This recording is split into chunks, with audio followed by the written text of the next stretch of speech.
আলহামদুলিল্লাহ, আমরা আজকে উচ্চতর গণিতের দ্বিতীয় পত্র পঞ্চম অধ্যায় দ্বিপদী বিস্তৃতি শুরু করতেছি। আমরা যারা দ্বিতীয় বর্ষে আবার ধারাবাহিক ক্লাস করতেছ, আমি এই পর্যন্ত 4টি অধ্যায় শেষ করেছি। আজকে আবার পঞ্চম অধ্যায়, বৈরও পঞ্চম অধ্যায় দ্বিপদী উপপাদ্য। এই উপপাদ্যের উপর আমি পরপর ধারাবাহিক ক্লাস নেব ইনশাল্লাহ। আমার এই ধারাবাহিক ক্লাসের মধ্যে আবার এই চ্যাপ্টারটা শেষ করার চেষ্টা করব। তোমরা যারা ধারাবাহিক ক্লাস করতেছো এবং গুগল ক্লাসরুমে থাকতেছো, আমার বিশ্বাস তোমাদের কোনো কাজ জমা হচ্ছে না।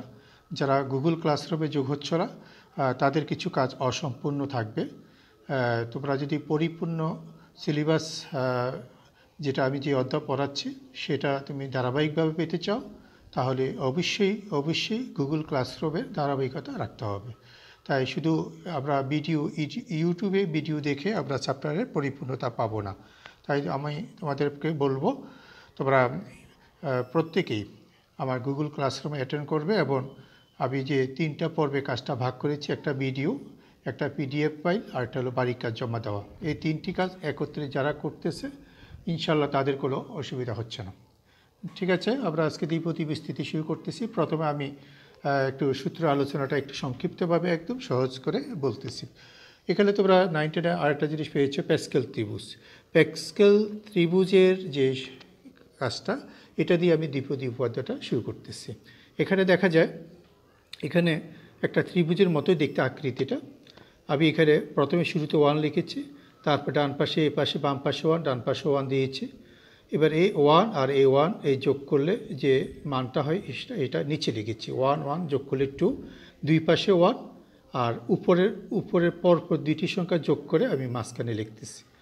এরপরে চতুর্থ সারিতে একই হিসাবে আমি দুই পাশে 1 1 দিব, দুই পাশে 1 1 দিব, 1 এবং 2 যোগ করলে হয় 3, এই 3টা এখানে দিলাম। এরপরে ধারাবাহিকভাবে এখানে আবার 2 এবং 1 যোগ করলে 3 হয়, এই মাঝখানে দিলাম। তাহলে 1 3 3 1, তাহলে এটা হলো চতুর্থ সারি। পঞ্চম সারিটা কীভাবে আসে, দুই প্রান্তে 2টা 1 দিলাম, আর উপরে 1 এবং 3 যোগ করলে 4, মাঝখানে লিখলাম। 3 3 যোগ করলে 6, 3 1 যোগ করলে 4, তাহলে পঞ্চম সারি এসে গেল। ষষ্ঠ সারিটা এসেছে, আবার বাম এখন প্রথম এবং শেষে 1 1 লিখলাম। উপরের লাইন থেকে 1 এবং 4 যোগ করে 5 লিখলাম, মাঝখানে 4 এবং 6 যোগ করে 10 লিখলাম, আবার 6 এবং 4 যোগ করে 10 লিখলাম, 4 এবং 1 যোগ করে 5 লিখলাম। তাহলে এটা আবার ষষ্ঠ সারি হলো। সপ্তম সারিটা একইভাবে বামে এবং ডানে 1 লিখব, উপরের 1 এবং 5 যোগ করে 6, তারপরে 5 এবং 10 যোগ করে 15, 10 এবং 10 যোগ করে 20, 10 এবং 5 যোগ করে 15, 5 এবং 1 যোগ করে 6, তাহলে আবার সপ্তম সারি এসে গেল। এভাবে আমরা যদি ধারাবাহিকভাবে লিখতে থাকি, এভাবে আমরা একটা ত্রিভুজ পাবো। এই ত্রিভুজের নাম হলো প্যাসকেল ত্রিভুজ। তোমাকে যদি প্যাসকেল ত্রিভুজ উপরে কোনো অঙ্ক দেয়, শুরুতেই তোমাকে প্যাসকেল ত্রিভুজটা আগে লিখতে হবে। যেমন আমি একটা উদাহরণ দিয়েছি, এটা প্রশ্ন লিখছি, x + y whole to the power 6 এর বিস্তৃতি করো। x + y whole to the পাওয়ার প্যাসকেল ত্রিভুজের সাহায্যে। প্যাসকেল ত্রিভুজ কী করে আমি আগে বলে রাখি। প্যাসকেল ত্রিভুজ মূলত সহগগুলো নিশ্চিত করে। আমি x + y whole to the power 6 এর এই ধারাটার পদ সংখ্যা হলো 7টা। আমাকে যখন প্যাসকেল ত্রিভুজের সাথে সম্পর্কিত কোনো প্রশ্ন আসবে, উপরে ঘাত যদি 6 হয়, তাহলে এইভাবে আমি প্যাসকেল ত্রিভুজটা সপ্তম সারি পর্যন্ত যাব। যেহেতু ঘাত 6 হলে 7টা পদ আসবে। তো আমি এখন প্রথমে প্যাসকেল ত্রিভুজের প্রথম 7টা সারি লিখে নিব। এই 7টা সারি আমি আগে এই লেখাটা আগে লিখে নিব। আমি এখানে যেহেতু উপরে একবার লিখছি আর নিচে লিখি নাই, আমি এবার বিস্তৃতিটা করতেছি। তাহলে এখানে আমার 7টা সারির পরে যে সারিটা, এটা দিয়ে আমি কাজ করি। প্রথমে 1 আছে, তাহলে 1 হলো প্রথম সহগটা। এখানে এই মানগুলো হলো সহগ। তাহলে 1 লিখলাম। x টু দি পাওয়ার 6, প্রথম ঘাত হবে এই সর্বোচ্চ ঘাত দিয়ে শুরু, তারপরে সহগটা আসবে এখানে 6, তারপরে 6 লিখে এবার আমি x এর ঘাত 1 কমিয়ে দিব, অর্থাৎ 5 হবে, তার সাথে y এর ঘাত 1 হবে। তারপরে সহগ হলো 15, দেখলাম 15, তারপরে x এর ঘাত আরও 1 কমিয়ে দিব, তাহলে 5 থেকে 1 কমলে হবে কত, 5 থেকে 1 কমলে হবে 4, আর y এর ঘাত 1 বেড়ে যাবে। তারপরে আমি এরপরে সহগটা হলো 20, তাহলে x এর ঘাত আরও 1 কমিয়ে দিব, তাহলে এখানে আছে 4, আমি দিলাম x কিউব, আর y এর ঘাত 1 বৃদ্ধি করব। ঠিক অনুরূপভাবে পরের সহগটা আছে আবার 15, এক্সের ঘাত আমি আরও এক কমিয়ে দিব এস স্কয়ার, ওয়াইয়ের ঘাত 1 বৃদ্ধি করব, এটা হয়ে যাবে 4। তারপরে এরপরে সহগটা আছে হলো 6, তারপর 6 লিখব, লিখে এক্সের ঘাত আরও 1 কমিয়ে দিব, ওয়াইয়ের ঘাত সর্বোচ্চ আরেক বৃদ্ধি করব 5। তাহলে এরপরে সর্বশেষ হলো 1, তাহলে এবার 1 লিখব, 1 লিখে এক্স ওয়াইয়ের ঘাত সর্বশেষ ঘাত 6 দিয়ে শেষ করব। তাহলে আমার এই যে বিস্তৃতিতে দুইটা জিনিস এক্স এবং ওয়াইয়ের ঘাত, এটা সকল ক্ষেত্রে একদম ঘাত সর্বোচ্চ দিয়ে শুরু, এক্সের ঘাত 1 1 করে কমবে, ওয়াইয়ের ঘাত 1 1 করে বাড়বে, ওয়াইয়ের ঘাত সর্বোচ্চ দিয়ে শেষ হবে। তাহলে আমার এখানে সহগের জন্য আমরা প্যাসকেল ত্রিভুজটা ব্যবহার করেছি। এরপর আমার এটাই আমার অ্যান্সার। যদি কখনো প্যাসকেল ত্রিভুজের অঙ্ক আসে আমরা এইভাবেই প্যাসকেল ত্রিভুজটা আগে লিখব, তারপর অঙ্ক করব।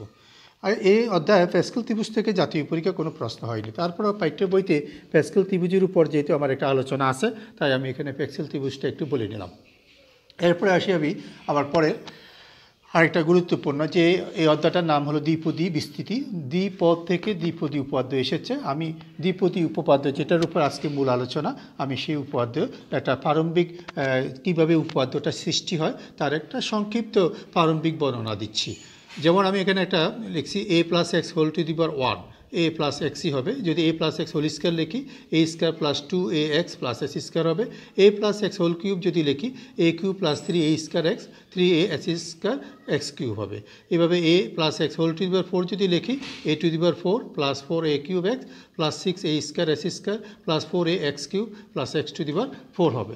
এখন দেখো, আমি যদি এই বাম পাশে প্যাসকেল ত্রিভুজের সাথে তুলনা করি, আমি যে 4-এর ক্ষেত্রে আমার সহগগুলো আসছে যথাক্রমে 1 4 6 4 1, 1 4 6 4 1। আমি যদি কিউবেটা চিন্তা করি, কিউব তার সহগগুলো এসেছে 1 3 3 1, 1 3 3 1। আর যদি স্কয়ারের কথা চিন্তা করো, সহগগুলো যথাক্রমে এসেছে 1 2 1, অর্থাৎ 1 2 1। তাহলে দেখো প্যাসকেল ত্রিভুজ কী করে, সহগকে নিশ্চিত করে। আমি যদি এভাবে ঘাত আরও বৃদ্ধি করতে থাকি, যেমন আমি ঘাতকে 4-এর জায়গায় 5 6 7 8 এইভাবে 100 পর্যন্ত বা 1000 2000 অনেক বড় সংখ্যা দিই, তাহলে কিন্তু আমার এই প্যাসকেল ত্রিভুজ আরও বৃদ্ধি করতে হবে। এতে করে একটি অসুবিধা দেখা দেয়, প্যাসকেল ত্রিভুজ দিয়ে আমরা সব অঙ্ক করতে পারতেছি না। কারণ ঘাত যখন বড় হবে তখন আমার প্যাসকেল ত্রিভুজ বড় হয়ে যাবে, এতে সহগগুলো বের করা আমাদের জন্য সময় সাপেক্ষ।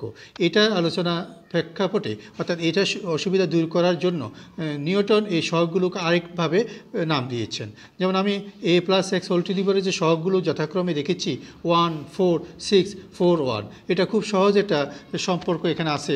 4c0 4c1 4c2 4c3 4c4। যদি ঘাত 4 হয়, সহগগুলো হবে যথাক্রমে 4c0 4c1 4c2 4c3 4c4। তাহলে আমার প্যাসকেল ত্রিভুজের চেয়ে আরও একটা সহজ পদ্ধতি আমরা পেয়ে গেলাম। যদি ঘাত 4 হয়, সহগগুলো হবে যথাক্রমে 4c0 4c1 4c2 4c3 4c4। এই 4c0 4c1 4c2 এর মানগুলো আমরা বিন্যাস সমাবেশে, যেটা প্রথম পত্রে আমরা দেখেছি, এই বিন্যাস সমাবেশের এই সহগগুলো কীভাবে বের করতে হয়। আমি উপরেও একটু লিখে দিয়েছি, 4c0 হলো 1, 4c1 হলো 4, 4c2 হলো 6, 4c3 হলো 4, 4c4 হলো 1। আমরা ক্যালকুলেটর দিয়েও বের করতে পারি। তাহলে এইভাবে যদি আমরা ধারাটা a plus x whole to the power 5, অর্থাৎ ঘাত যদি আরও বৃদ্ধি করতে থাকি, আমি এই প্যাসকেল ত্রিভুজের সাহায্যে এটা প্রথমে লিখেছিলাম। এখানে 1 5 10 10 5 1, 1 5 10 10 5 1। আর এক্সের ঘাত এর ঘাত সর্বোচ্চ দিয়ে শুরু, 1 1 করে কমবে, এক্সের ঘাত 1 1 করে বাড়বে। তাহলে সহগ এবং এক্সের ঘাত যদি আমি ক্রমটা বুঝি, তাহলে 5-এরটাও আমি লিখতে পারবো। এখন এবার এখানে সহগটা লেখার জন্য আমি বর্তমান যে দ্বিপদী নিউটন যে কথা বলছেন, যে সহগগুলো আমরা এইভাবে লিখবো না, এই প্যাসকেল ত্রিভুজের সাহায্যে সংখ্যা লিখবো না। আমরা 5 যদি হয়, সহগগুলো লিখবো 5c0 5c1 5c2 5c3 5c4 5c5। তাহলে এর ঘাত সর্বোচ্চ 5 দিয়ে শুরু, এর ঘাত 1 করে কমলো, এক্সের ঘাত 1 করে বাড়লো, এর ঘাত আরও 1 কমলো, এক্সের ঘাত আরও 1 বাড়লো, এর ঘাত আরও 1 কমলো, এক্সের ঘাত আরও 1 বাড়লো, এর ঘাত আরও 1 কমলো, এক্সের ঘাত আরও একটা বাড়লো। এভাবে সর্বশেষ বেনিশ হয়ে যাবে, এক্সের ঘাত সর্বোচ্চ 5 দিয়ে, যেহেতু 5 আছে 5 দিয়ে শেষ হবে। এভাবে যদি আমরা মূলত a plus x whole to the power n দিয়ে লিখতে পারি, ওই যদি n দিয়ে লিখতে পারি, n যখন স্বাভাবিক সংখ্যা হবে, যে লেখাটা লিখব এটার নামই হলো দ্বিপদী উপপাদ্য। আমাদের প্যাসকেলে দ্বিপদী বিস্তৃতির এটাই মেন সূত্র, দ্বিপদী উপপাদ্য। আমি এখন a plus x whole to the power n এর ক্ষেত্রে জিনিসটা লিখলাম NC0 a to the power n, NC1 a to the power n minus 1 x to the power plus NC2 a to the power n minus 2 s square, এভাবে plus NC3 a to the power n minus 3 x cube plus dot dot NCr a to the power n minus r x to the power plus dot NCr x to the power n। আমি আবার বলছি a plus x whole to the power n এর সহগগুলো আগে আলাদা মনে রাখি। n দিয়ে যেহেতু লিখছি সহগগুলো যথাক্রম হবে NC0, NC1, NC2, লাস্টেট হবে NCn। আর এর ঘাত হবে সর্বোচ্চ n দিয়ে শুরু a to the power n, পরের পদে n এর পদ এর ঘাত 1 কমবে, x এর ঘাত 1 বাড়বে, এর পরের পদে এর ঘাত আরও 1 কমবে, x এর ঘাত আরও 1 বাড়বে, এভাবে চলতে থাকবে। আমি মাঝখানে একটা পদ লিখছি r দিয়ে NCr এর ঘাত n minus r x to the power, অর্থাৎ এই n এবং r এর অন্তর্ফলটা প্রথম পদের ঘাত হবে আর দ্বিতীয় পদের ঘাত হবে নিচে যে থাকে সে। তোমরা দেখো NC2 যখন হলো NC2 এর ক্ষেত্রে এর ঘাত হবে n আর 2 এর বিয়োগফল, আর 2টা হবে দ্বিতীয় পদের ঘাত। এভাবে আমি মাঝখানে একটা পদ লিখছি, এটাকে বলা হয় সাধারণ পদ। আমি নিচে লিখে দিছি সাধারণ পদ অর্থাৎ r প্লাস 1তম পদ NCr a to the power n minus r x to the power। আজকে আমি কয়েকটা অঙ্ক করব এই r প্লাস 1তম পদের উপর। আমরা ইনশাল্লাহ এই সূত্রের পরিচয় আমরা ভালোভাবে পেয়ে যাব। এই ঘাত এখানে দেখো a plus x whole to the power ঘাত যদি 1 হয় পদ হয় 2, ঘাত যদি 2 হয় পদ হয় 3, ঘাত যদি 3 হয় পদ হয় 4, অর্থাৎ ঘাত যদি n হয় পদ হবে n প্লাস 1। এটা খুব ইম্পর্টেন্ট অবজেক্টিভ। আমরা ঘাত যত দ্বিপদী ধারার ঘাত যত তার পদের সংখ্যা তার চেয়ে 1 বেশি, তবে এটা স্বাভাবিক সংখ্যা হইতে হবে। নেগেটিভ বা ভগ্নাংশ হলে এই তথ্য ভুল। আমরা এখানে স্বাভাবিক সংখ্যার জন্য আজকে কাজ করতেছি। আমি ধাপে ধাপে সবগুলো সূত্র যাতে ক্লিয়ার বোঝা যায়, আমি ধাপে ধাপে সূত্রগুলো আনবো, অঙ্ক করব। আজকে আমি যে সূত্রগুলোর উপর কাজ করব এগুলোর উপর আমরা থাকি। পরবর্তীতে আমরা ধারাবাহিক n যখন ন্যাচারাল নাম্বার না হয়ে ভগ্নাংশ বা ঋণাত্মক হবে আমরা সেটা আলাদা করে আলোচনা করব। এখানে a এবং x এর মান যদি 1 1 বসিয়ে দেওয়া হয়, a এর মানও 1, x এর মানও যদি 1 বসিয়ে দেওয়া হয়, তাহলে এই পুরো ধারাটা বাম পাশে হয়ে যায় 1 যোগ 1 টু দি পাওয়ার n, আর ডান পাশে কোনো সহগ x a থাকবে না, থাকবে শুধু সহগগুলো NC0, NC1, NC2, একবারে লাস্টেরটা লিখলাম NCr। খুবই ইম্পর্টেন্ট একটা সূত্র, যেটা আমাদের বিন্যাস সমাবেশের মধ্যেও এই সূত্রের পরিচয় আমরা পেয়েছি। এখানে আমরা বলবো দ্বিপদী ধারার সহগগুলোর যোগফল হলো টু দি পাওয়ার n। এটা একটা অবজেক্টিভের জন্য আমার অনেক কাজে লাগবে। এরপর NCr, এইখানে যে সূত্রের মধ্যে লিখলাম NCr, এটা আমাদের পূর্বের সূত্র সমাবেশে আমরা এই সূত্র দেখেছি। NCr হলো n factorial r factorial n minus r factorial. NC1 এর মান n, NC2 মান n into n minus 2 into 1, NC3 হলো n into n minus 1 n minus 2 3 into 2 into 1। আর এখানে আরেকটা তথ্য আমরা এখানে লিখছি ফ্যাক্টোরিয়াল n। তো ফ্যাক্টোরিয়াল n এর পরিচয় কিন্তু আমরা জানি। তারপর আমি একটা তথ্য এখানে লিখে রাখি, n ফ্যাক্টোরিয়াল হলো n into n minus 1 factorial, এটা একটা তথ্য। আর এমনিতে আমরা ফ্যাক্টোরিয়ালের পরিচয় জানি, যেমন একটা 5 ফ্যাক্টোরিয়াল যদি হয় আমরা জানি 5 ইন্টু 4 ইন্টু 3 ইন্টু 2 ইন্টু 1, অর্থাৎ 5 যত ফ্যাক্টোরিয়াল 1 থেকে তত পর্যন্ত গুণ। যদি 4 ফ্যাক্টোরিয়াল হয় আমরা লিখতে পারি 1 ইন্টু 2 ইন্টু 3 ইন্টু 4, অর্থাৎ 4 ফ্যাক্টোরিয়াল হলে 1 থেকে 4 পর্যন্ত আমরা গুণিতকগুলো লিখব। যাক, আজকে আমি দ্বিপদী উপপাদ্যের উপর কথা বলছি। এই দ্বিপদী উপপাদ্যের উপরে আমার বেশ কিছু অঙ্ক থাকবে। আমি কয়েকটা অঙ্ক আলোচনা করব, কয়েকটা অঙ্ক তোমাদের বাসায় বাড়ি কাজ হিসাবে আমি দিয়ে দিব। এখন আজকে আমি প্রথম যে বাড়ি কাজ, আমি এখন যে কাজটা তোমাদের বাড়ি কাজ দিব তার উপর কিছু উদাহরণ দিচ্ছি। আমি পরপর কয়েকটা অঙ্ক করব, তারপরে তোমরা বাসায় যে এই অঙ্কগুলো ইনশাল্লাহ করতে পারবে। তা আমি এখানে প্রথম যে অঙ্কটা নিচ্ছি, এই অঙ্কটা বিস্তৃতিতে একটা দ্বিপদী ধারা নিলাম, দ্বিপদ তার ঘাত 11 দিলাম, বিস্তৃতিতে x টু দি পাওয়ার 10 এর সহগ বের করো। আমি এই বিস্তৃতিতে আমি যখনই কোনো অঙ্কের কোনো একটা পদ বের করতে বলবে বা কোনো সহগ বের করতে বলবে, আমি সাধারণ পদ r প্লাস 1তম পদ দিয়ে বের করব। আমি ধরে নিব ওই পদটা, ওই এর বিস্তৃতিতে r প্লাস 1তম পদে ওই পদটা যেটা আমি চেয়েছি x টু দি পাওয়ার 10 এর পদ বিদ্যমান। অতএব r প্লাস 1তম পদ NCr, প্রথম পদের ঘাত n মাইনাস r, দ্বিতীয় পদের ঘাত r। এই জায়গাটা কীভাবে লিখলাম একটু দেখি। সর্বোচ্চ এখানে দ্বিপদী ঘাতের হলো 11, এই যে 11 উপরে লিখছি। নিচে এখানে যততম পদ বলবো তার চেয়ে 1 কম লিখবো, অর্থাৎ r প্লাস 1 বলছি বিদায় নিচে r লিখবো। আর প্রথম পদের ঘাত 2x হোল স্কয়ার, এখানে প্রথম পদ হলো 2x হোল স্কয়ার। এই প্রথম পদের ঘাত হলো এই উপরে 11 আর r এর অন্তর্ফল। আর দ্বিতীয় পদ হলো এখানে হলো মাইনাস 3/x, মাইনাস 3/x এর পদের ঘাত হলো r। তা আমি যদি এখানে এবার সরলটা করি, আমাদের এখানে 11 CR, প্রথমে 2 এর ঘাত হলো 11 মাইনাস r, তারপরে x এর ঘাত 2 দিয়ে গুণ হয়ে যাবে, 11 দুগুণে 22 মাইনাস 2r। আমরা এই ক্যালকুলেশনগুলো সূচকের নিয়মে করে যাচ্ছি। আমরা যারা সূচক ভালো বুঝি তাদের কোনো অসুবিধা হবে না। -1^r, এই উপরে 3^r আর নিচে x^r। আমি সব একবার যতগুলো পদ আছে আলাদা আলাদা করে ফেলবো। এরপর আমার কাজ হলো আমি প্রথমে যেখানে সংখ্যা আছে সংখ্যাগুলো এক জায়গায় নিয়ে আসবো, আর চলক সমজাতীয় চলকগুলো এক জায়গায় নিয়ে আসবো। আমি 2টা আগে লিখলাম, তারপরে -1^r লিখলাম, তারপরে 3^r লিখলাম। এক্সকে আমরা দেখতেছি এখানে ভগ্নাংশ ভাগ হিসেবে আছে, তাহলে ভাগের ক্ষেত্রে সূচক বিয়োগ হয়, তাহলে আমি লিখব 22 মাইনাস এ 2r মাইনাস আর হলো একবারে 3r। আমি সরলটা শেষ করলাম।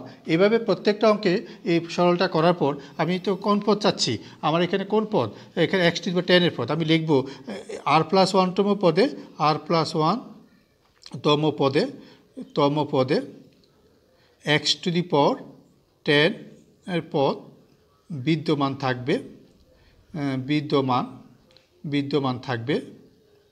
থাকবে যদি ওই সূচক 22 মাইনাস 3r = 0 হয়। এখান থেকে ভুল লিখছি, এখানে 10 দিছি তো 10 হয়। আমার যদি x^10 চেয়েছি, তাহলে x-এর ঘাত যত 22 মাইনাস 3r = ওই x-এর ঘাতটাই হবে। আবার বলছি, আবার এখানে চেয়েছি x^10 এর সহগ, তা আমি বলবো এই পদে x^10 থাকবে যদি x-এর ঘাত = এখানে 10। যদি আমি বলতাম এখানে x^8 এর সহগ, তাহলে আমি ওই x-এর ঘাতকে সরাসরি 8 লিখব। আচ্ছা, তাহলে এখানে আমি এবার সরল করলে এখানে আসে আমি -3r = 10 মাইনাস 22। তারপরে এখানে সরল করলে আসে -3r = -12, অতএব r = 4। তাহলে আবার আর এর মান দরকার ছিল, আর এর মান পেয়ে গেছি। এবার আমি ওই আমার উপরে আর এর মানটা বসিয়ে দিচ্ছি। 4+1তম পদ, আর +1তম পদ 11c4 to the power 11 minus 4 -1 to the power 4 3 to the power 4 x^, আমি জানি এটার মান 10, মান বসাইলে যা হয় তাই হবে। তারপর আমি মানটা বসিয়ে দেখাইলাম 3 × 4, তাহলে 11c4 এখানে টু দি পাওয়ার 11 থেকে 4 বিয়োগ করলে হয় 7। তারপরে -1 টু দি পাওয়ার 4 মাইনাস থাকবে না, প্লাস হয়ে যাবে 3 টু দি পাওয়ার 4। এরপরে আসলে x^, ওই যে 10 লিখছি 10 হবে, কারণ 22 থেকে 12 বিয়োগ করলে 10 হবে। আবার তো চেয়েছে সহগ, আমি লিখব অতএব x^10 এর সহগ হবে 11c4 × 7 × 3^4। তোমরা যদি ক্যালকুলেটরের সাহায্য নিয়ে এরপরের মানটা লেখো তাও হবে, আর কেউ যদি মনে করো না আমি এইভাবে অ্যান্সার লিখে দিব তাও হবে। আমি দেখেছি অনেক লেখকের বইতে উত্তরটা এইভাবে আছে, আমি এই জন্য এইভাবেই রেখে দিলাম। তোমরা ক্যালকুলেটরের মাধ্যমে 11c4 × 7 একবারে করে একবারে লিখতে পারো। আমি আরেকটা অঙ্ক যাচ্ছি কাছাকাছি। এখানে বলছিলাম x^10, এখন বললাম x মুক্ত পদ বের করো, তো আগের মতোই লিখলাম। এত বিস্তৃতিতে r+1তম পদে x মুক্ত পদ থাকবে। ওরা যেহেতু বলছে x মুক্ত পদ বের করো, আমি ধরে নিলাম r+1তম পদে x মুক্ত পদ থাকবে, অতএব r+1তম পদ। তাহলে আমি আবার লিখতেছি, আমরা খেয়াল করব কিভাবে লিখতেছি। 12 লিখবো আগে, এই যে এডল 12 CR, এখানে যততম বলবো তার থেকে 1 কমিয়ে লিখব। প্রথম পদের ঘাত এখানে 2x আছে, 2x এর ঘাত এই দুইটার অন্তরফল লিখব, অর্থাৎ 12 মাইনাস r লিখব। দ্বিতীয় পদের ঘাত এখানে মাইনাস সহ আছে, একবার মাইনাস সহ পুরাটা লিখব, 1/4 s² টু দি পাওয়ার, এখানে নিচে যেটা আছে ওটা লিখব। এবার সরল করার পালা। আমি ধাপে ধাপে সরল করতেছি। 12c4 এখানে to the power 12 minus r, তারপরে x^12 মাইনাস r, তারপরে -1 টু দি পাওয়ার r, তারপরে 1/4 whole to the power r, 1/x whole to the power 2r। একবারে ভেঙে যত সংখ্যা আছে -100 আলাদা আলাদা করে লিখলাম। আমার টার্গেট হলো আমি ধ্রুবকগুলো এক জায়গায় আনবো, চলকগুলো এক জায়গায় আনবো। ধ্রুবকের মধ্যে আছে 12 মাইনাস r, তারপরে -1 টু দি পাওয়ার r, তারপর 1/4 টু দি পাওয়ার আর, আর এখানে এক্স আর এই এক্সটা যদি একত্রে লিখি, যেহেতু এটা ভাগের ফর্মে আছে, ভাগের ক্ষেত্রে সূচক বিয়োগ হয়ে যাবে, তাহলে -r থেকে 2r বিয়োগ করলে -3r হয়ে যাবে। যেহেতু আমাকে বলছে এখানে এক্স মুক্ত পদ বের করে, আমি লিখব r+1তম পদে এক্স মুক্ত পদ থাকবে, এক্স মুক্ত পদ থাকবে যদি এই এক্সের ঘাত আমরা ইকুয়াল টু 0 দিই, কারণ এক্সের ঘাতকে যদি 0 দিই তাহলে তো এক্স মুক্ত পদ আসবে, এক্সকে আমরা বাদ দিতে চাই। এক্স মুক্ত পদ বা ধ্রুবপদ একই কথা, প্রথম এক্সের ঘাতকে 0 দিলেই এখানে আর এর মান যেটা আসবে তখন আমরা এক্সের মুক্ত পদটা পেয়ে যাব। তাহলে 3r = 12, আর এর মানটা এখানে আসলো 3 4 12, আমি এখানে 4 বসাই দিব, তাহলে 4 + 1 তম পদ অর্থাৎ 5তম পদ, এখানে 12c4 প্রথম to the power 12 - 4 -1 to the power 4 1/4 to the power 4, তারপরে এক্স টু দি পাওয়ার, আমি যেহেতু এটা আর এর মান বসাইছি, এটা 0 হওয়ার কথা, 0 লিখে দিলাম একবারে। তাহলে এখানে 12c4 R to the power 8 আসলো, এখানে টু দি পাওয়ার 8, আর মাইনাসের কাজ যেহেতু জোর, মাইনাস আর থাকলো না, এখানে 4 টু দি পাওয়ার 4, এক্সট্রা 0 তো 1, তাহলে a টু দি পাওয়ার 8 আর to the power 4 to the power 4 একই কথা, এটা কাটা যাবে, তাহলে 12c4। আমরা চাইলে এখানে ক্যালকুলেটারও করতে পারি। হ্যাঁ, আমি এই অঙ্কটা ক্যালকুলেটার ছাড়া দেখাই, আমাদের সবাই তো আমরা ক্যালকুলেটার দিয়ে শিখবো, পাশাপাশি বিশ্ববিদ্যালয় ভর্তি পরীক্ষা তো ক্যালকুলেটার ইউজ করতে দেয় না, আমরা ক্যালকুলেটার ছাড়াও শিখবো। যেমন 4 যদি হয়, 12কে আমি লিখবো 12 × 11 × তারপর 10 × তারপরে হলো 9, অর্থাৎ 4 হলে 4টা সংখ্যা, 9 10 11 12। ঠিক নিচে লিখবো 4 থেকে শুরু করে 3 × 2 × 1। এবার আমি যদি উপরে নিচে কাটাকাটি করি, এখানে যেমন 3 আর 4 কাটাকাটি 12 হয়ে যায়, আর এই 2 দিয়ে যদি 10কে কাটি 5 হয়ে যায়, তাহলে আমার আছে এখানে 5 11 55, আর 55 সাথে আমি যদি 9 গুণ করি তাহলে আসতেছে 5 নং 65, 5 নং 45, 5 নং 45, 46, 48, 45, 49, 495। আমি গুণটা করে একবার উত্তর পর্যন্ত চলে গেলাম, তাহলে আমার এই অঙ্কটা একদম শেষ লাইন পর্যন্ত এসেছে। তাহলে আমরা একটু খেয়াল করব, ক্যালকুলেশনটা আমি যেভাবে দেখিয়েছি, তোমরা এরকম বেশ কিছু অঙ্ক আমি তোমাদের আজকে বাড়ি কাজ হিসেবে দিব, তাই তোমাদের উচিত হবে আজকে বাড়ি কাজগুলো ভালো করে করা। তাহলে তোমরা আজকে প্রথম ক্লাসের কাজ যদি ভালো মতো পেরে যাও, ইনশাআল্লাহ দ্বিতীয় ক্লাসের কাজগুলো তোমরা পারবা। আমি কাছাকাছি আরেকটা অঙ্ক, সামান্য একটু পরিবর্তন আছে, এই জন্য আরেকটা অঙ্ক করতেছি। আমাদের এই অঙ্কটাতে দেখা যায় আমার এখানে 3 পদ দেওয়া অঙ্কটা, এখানে ওই এক্স ধ্রুব পদে বের করতে বলছি। তো 3 পদের কোনো অঙ্ক তো থাকার কথা না, এখানে 3 পদের অঙ্কটা কীভাবে করবো? তো যেমন দেখো, আমি s² - 2 + 1/s² whole to the power 6, 3 পদের অঙ্ক তো থাকার কথা না। তাহলে এখানে পদটা এমনভাবে লেখা আছে, আমি যদি খেয়াল করি, আমি ভিতরে x² - 2 × x × 1/x লিখতে পারি, হ্যাঁ, প্লাস 1/x হোল স্কয়ার লিখতে পারি। তাহলে এখানে দেখা যায় a - b হোল স্কয়ারের সূত্র হয়ে গেল, তাহলে x - 1/x হোল স্কয়ার। যেহেতু উপরে 12 আছে, আমরা 6 দ্বিগুণে কত লিখতে পারি?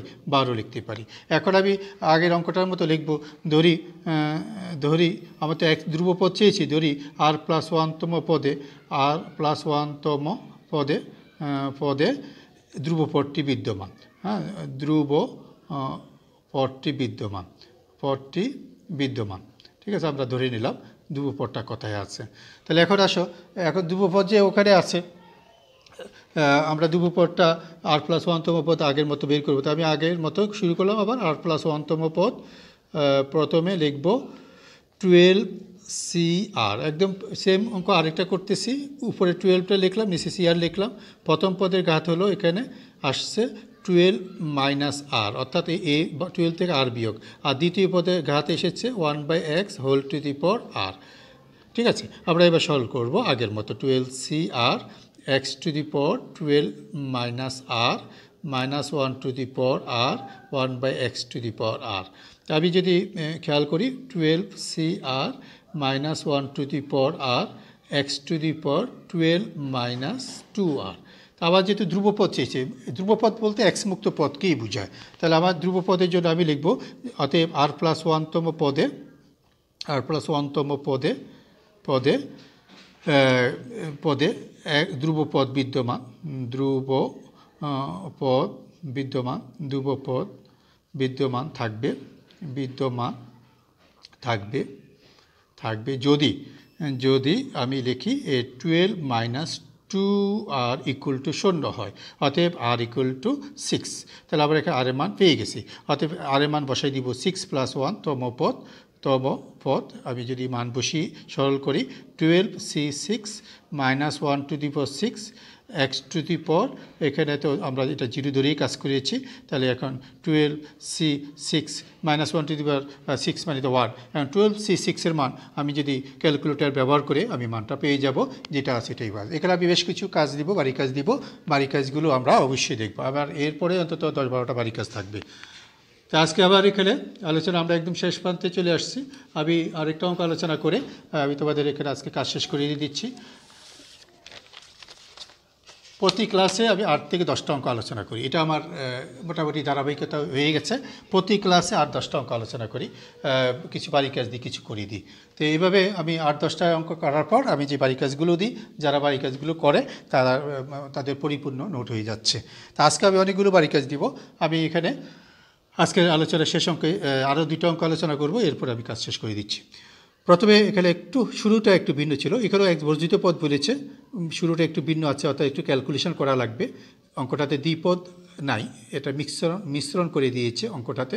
আমি এই দ্বিপদটা কীভাবে বানাচ্ছি দেখো, অঙ্কটাতে দ্বিপদ নাই, 1 + x whole to the power p. আমি যদি লসাগু করে দিই x + 1 / x whole to the power q, উপরের 2টা পদ সমান হয়ে যাওয়ার কারণে আমি লিখতে পারি 1 + x whole to the power p + q, আর নিচের এক্সটা নিচে নিয়ে আসি x⁴ হ্যাঁ, এক্সটা নিচে নিয়ে আসলাম। এবার এখানে আমি এক বর্জিত পদ কোথায় আছে আমি ধরিয়ে দিচ্ছি, ধরি r+1তম পদে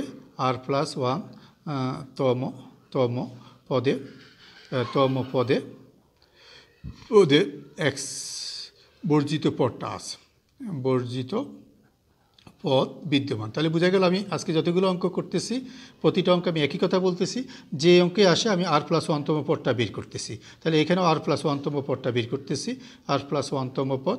এখানে একটা জিনিস বেজাল আছে, সেটা হলো হর রাশিটা আমি যত পদে লিখব, আমার একটা ধারার নিচে যেটা উপরেটা হলো মূলত ধারা, নিচেরটা হলো একটা পদ।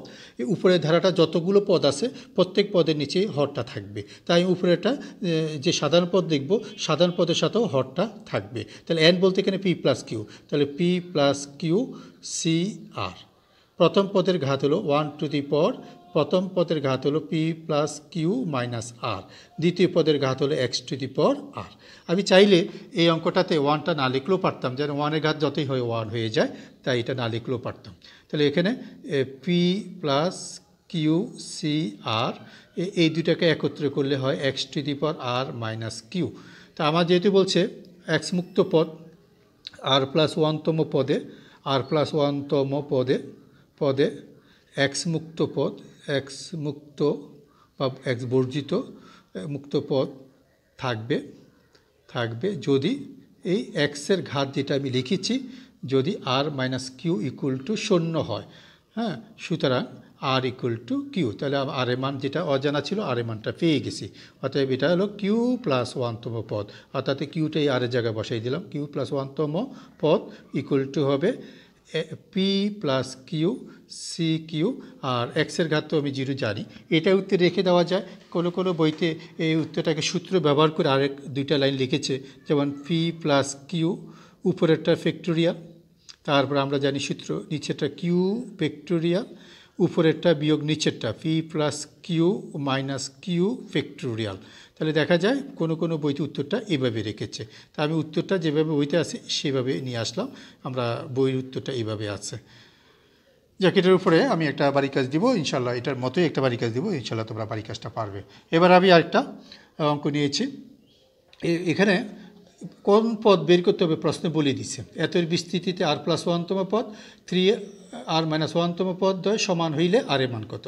তাহলে ওরা যদি কোন পদ বের করতে হবে বলে দিছে, আমি পদটা সরাসরি বের করে দিই। প্রথমে 1 + x হোল টু দি পাওয়ার 14 এর বিস্তৃতিতে প্রথম চেয়েছে আর প্লাস ওয়ানতম পদ। যত চেয়েছে আমি এখানে আর ধরার দরকার নেই, ওরা বলে দিয়েছে কোন পদটা বের করতে হবে, আর প্লাস ওয়ানতম পদ।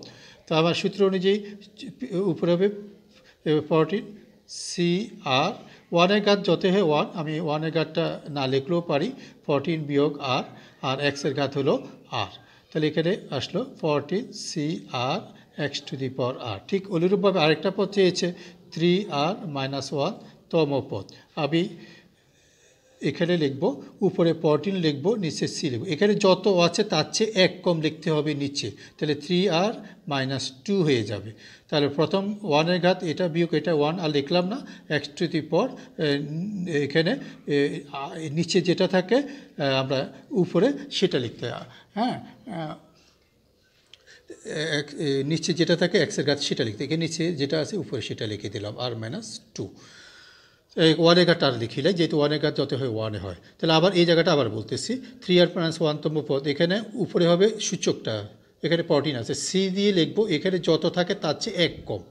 আমি আগেরটাও লিখছিলাম আর প্লাস 1-এর জায়গায় 1 কমই লিখছি। এখানে যতগুলো অঙ্ক বুঝেছি সবগুলো একই কথা বলছি, এখানে যততম বলবে নিচে 1 কম লিখি। যদি আমার এখানে 20তম বলতো তা আমি নিচে 19 লিখতাম। এই তাহলে প্রশ্ন বলেছে সহগ দুটি সমান, তাহলে এখানে সহগ বলতে এখানে 14cr আর এলো 14c 3i - r। তাহলে প্রশ্ন মতে সহগ দুটি যেহেতু সমান বলে দিছে, আমি লিখতে পারি প্রশ্ন মতে 14cr = 14c 3r - 2।